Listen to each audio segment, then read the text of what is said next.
Hey guys, it's Kelly here, and before I head on out to my office, I wanted to share a few thoughts with you about an epidemic that Miranda and I are trying to triage in the therapy community, whether the person is a marriage family therapist, an intern, psychologist, clinical social worker, professional counselor, mental health counselor. No matter the letters after your name, we're finding more and more people have been impacted by this epidemic. And that is therapists not seeing their businesses as businesses. And you may have heard us say this on webinars ad nauseum. But when I hear of more and more coaches not wanting to work with therapists, it is a bold-faced reminder of how difficult it is to get people in our field to see themselves as business owners. And before you start to tell me about how, we didn't learn about business stuff in school, no one really does. Unless you went to business school, no one does. The doctor didn't, the physical therapist didn't, the artist didn't, the musician didn't, the accountant didn't. They all went to school for their craft. But when it came to going out on their own, they had to learn, and they had to invest time and money into building their businesses. And it's funny because therapists have probably one of the lowest overheads to have a business compared to other professions. My accountant, I remember one year, was like, "You don't have very many expenses." I was like, no, it doesn't take much to get started. I mean, if you do your own practice and you open up your own office, you have furniture costs and things like that. But after that, the ongoing upkeep of your business is pretty minimal compared to other businesses. But with that said, we sometimes think that we can start a business without investing in some more knowledge about running that business. This is why I'm so proud of people that have gone through our boot camp, that have gone through our intensive 8-week program. They are people that are saying, hey, I have stuff to still learn, even though I've been in practice 1 month, 5 years, 15 years, 20 years, I still have something to learn. And they're taking responsibility and ownership of their businesses, even though it's very scary.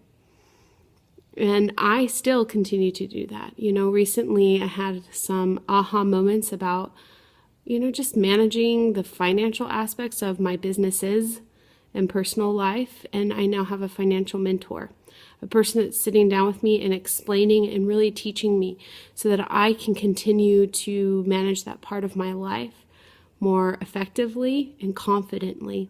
I didn't go to school and get a degree in accounting. I think I took one personal finance class, and that was just trying to get through it because I had to take it. So I want to encourage you that there is no reason why you should be expected to know everything about business. But when you start to have an awareness that things aren't working, and you start to see that there are gaps that need to be filled, you are responsible to seek out ways to fill those gaps. Just like a client that comes in to meet with us that maybe they weren't raised with the tools they need to cope with what's going on in their life. You help them grieve that loss of not having those tools, but then you don't stop there. You give them tools. You help them build themselves up so that they become better people and that they're able to handle whatever they're faced with. And that's part of being a business owner, is taking responsibility and initiative and really valuing what you do and investing in it, whether it be with your time or your money, so that you can become a better business owner. And why would you do that? I think owning your own business really can create the life that you want. It is about lifestyle and freedom. It is for me. But it's also about helping people the way I want to help them in the best way I know how. And if I don't run a good, solid business, it's going to have a serious impact clinically on my clients. I hear about clients not picking therapists or choosing to go with them after the therapist was unclear about their fees, or their process was really hard for them and they didn't know how to get a hold of them. They just made things difficult. Or the therapist was disorganized with billing. All those kinds of things that are administrative business tasks do have a clinical impact.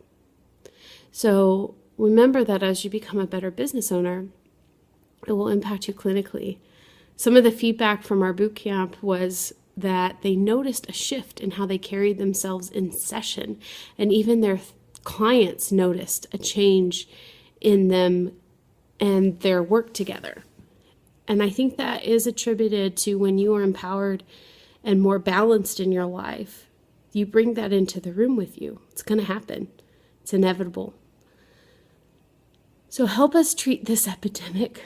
Help us become a viable, valuable part of the business world, so that business coaches are clamoring to work with us, that people see us as an industry where it is full of growth, and that we are a type of business owner that is eager to grow and to change and sees the value of what we do.